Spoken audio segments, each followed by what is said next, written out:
It all began on a seemingly ordinary Tuesday morning. The kind of morning where the sun stretches lazily over manicured lawns, and everything in the neighborhood appears picture-perfect. On paper, that was exactly the image the HOA wanted to maintain, a pristine suburban utopia with identical white picket fences, symmetrical flower beds, and neighbors who smiled at each other just enough to seem friendly. But beneath that carefully curated veneer, tension simmered. And I was about to ignite the spark that would set the whole community ablaze. I had moved into my house only 6 months earlier, drawn to the neighborhood by its reputation for safety, cleanliness, and the promise of a quiet life. The house itself was perfect, a modest 2-story with an updated kitchen and a backyard big enough for small gatherings.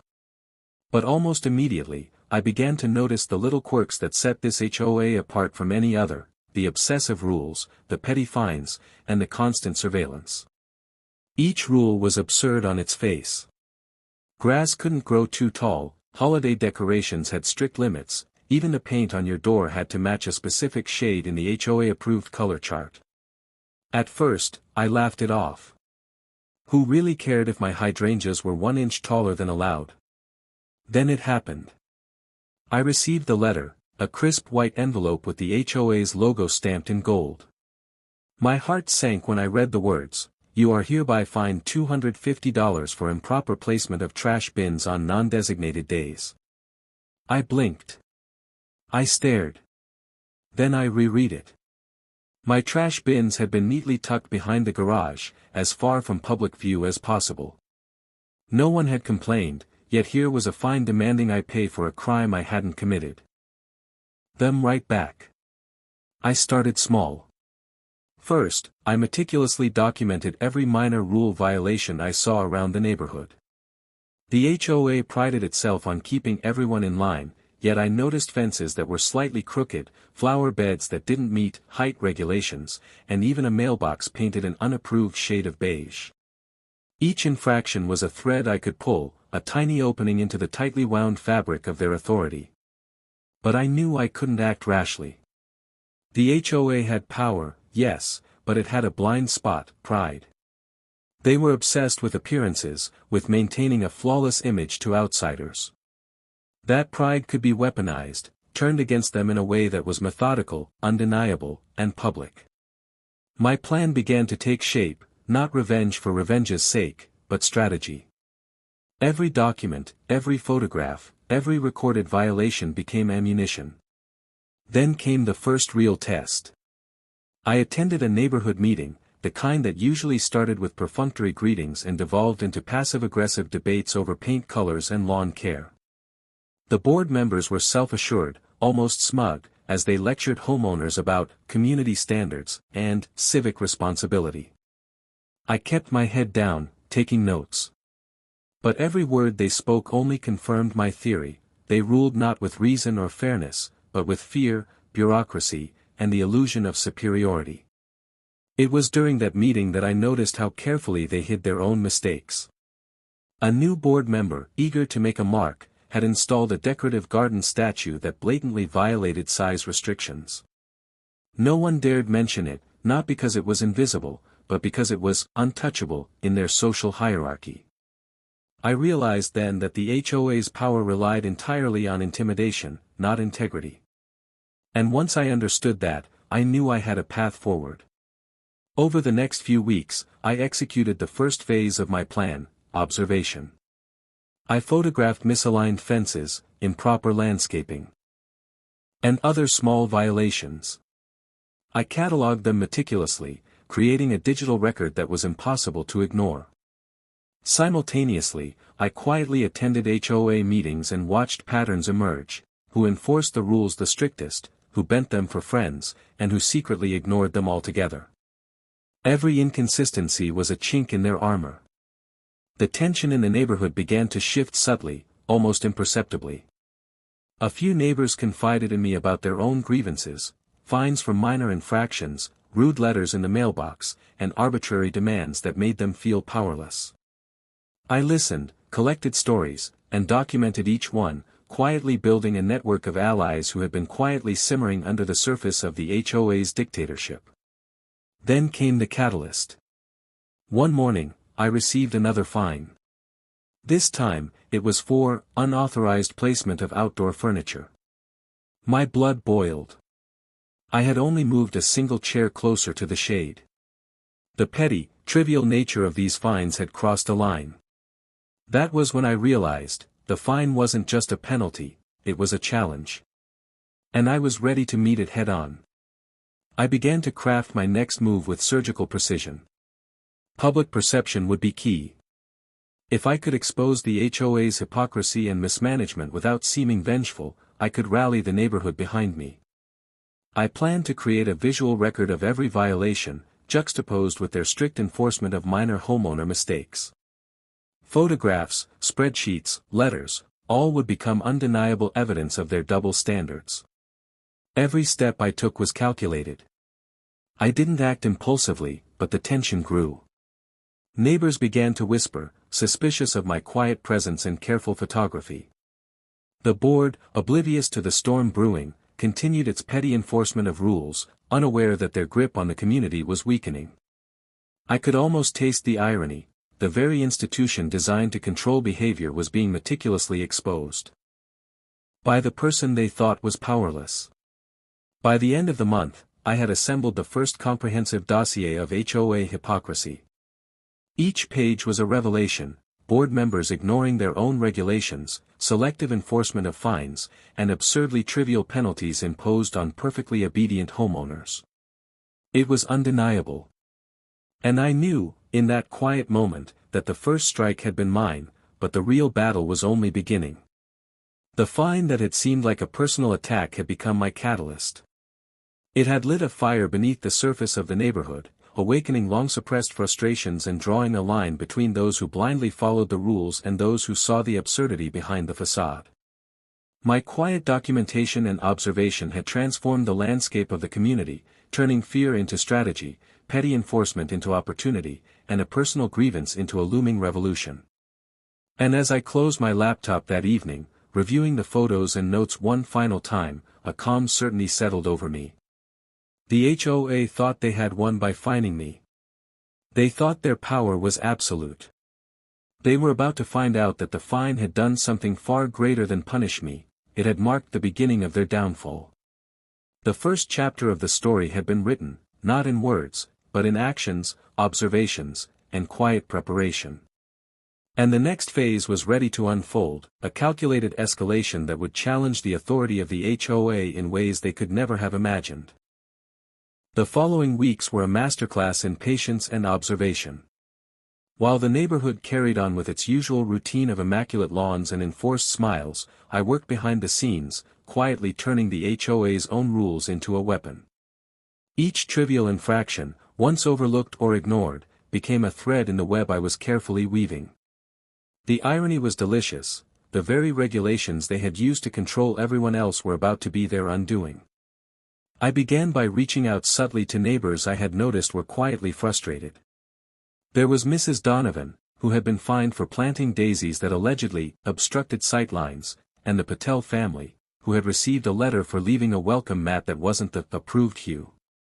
None of them had spoken up before, they were too intimidated, but when I showed them the documentation I had collected, their eyes widened with a mixture of fear and relief. They weren't alone. Someone else had noticed. Someone else had proof. With their cooperation, I began assembling a detailed dossier that catalogued every inconsistent enforcement and hypocrisy in the neighborhood. Each board member's own property violations were photographed meticulously: fences too high, hedges untrimmed, ornaments not in line with the HOA guidelines.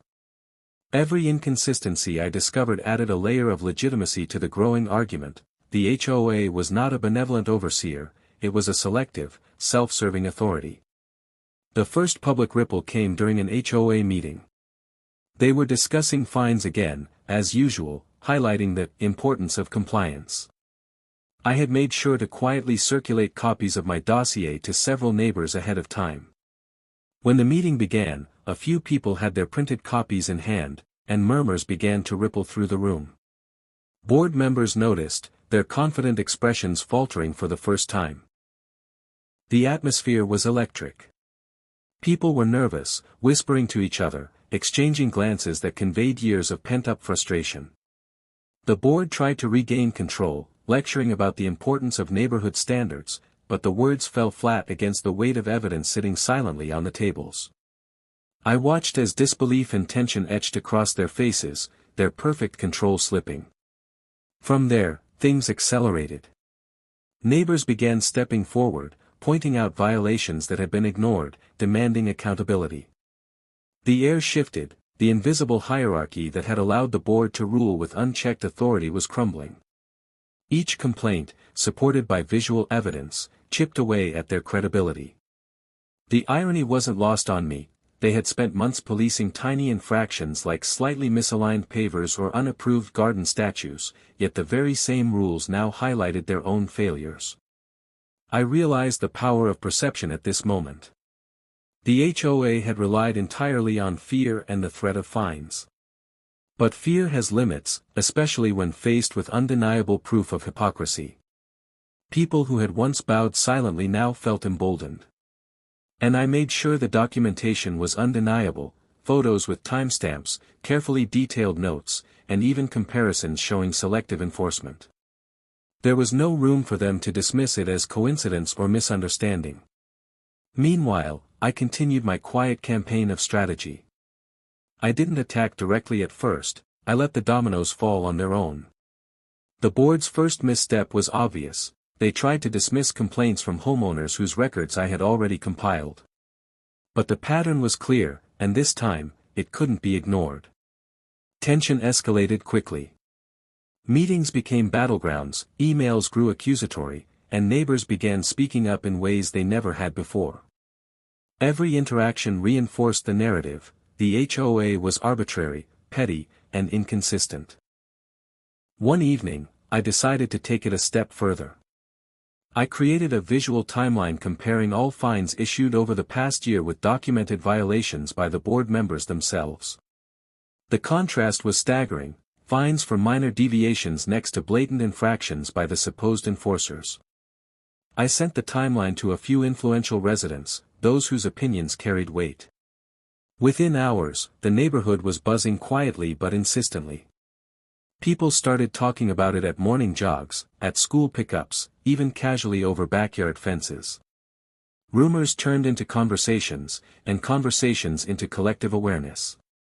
The board tried to push back with threats of more fines, letters, and procedural hurdles, but by now, the narrative had shifted. Residents were no longer afraid. They had evidence. They had reason. And most importantly, they had a shared sense of injustice that I had subtly cultivated. It was no longer just about me, it was about exposing the hypocrisy that had governed their lives. Then came the turning point, a major meeting scheduled for a vote on budget approvals and new regulations. I arrived early, with key neighbors who had been quietly organizing, all holding the printed evidence of board mismanagement. As the meeting progressed, small complaints grew louder. A few brave individuals began presenting their evidence aloud. The room, once dominated by the board's authority, was now filled with murmurs, questions, and the undeniable power of documented truth. The board's composure faltered visibly. Some tried to argue, some attempted to shame homeowners into silence, but the collective weight of evidence was too strong. Patterns were undeniable, hypocrisy was undeniable, and the tension in the room shifted completely. The once dominant authority of the board was now vulnerable, exposed, and under siege. I watched quietly as the first cracks became visible in their armor. A few neighbors who had been silent before began asking questions, others openly challenged decisions that had previously gone unquestioned.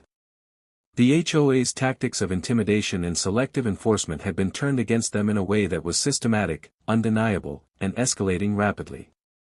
By the end of the meeting, it was clear, the balance of power had shifted. The board had survived only by the thinnest of margins, and whispers of a possible recall, resignations, or legal scrutiny began circulating.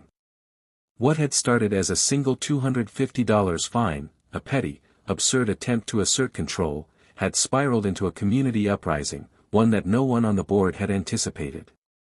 I left the meeting with a sense of satisfaction, knowing the first phase of my strategy had worked flawlessly.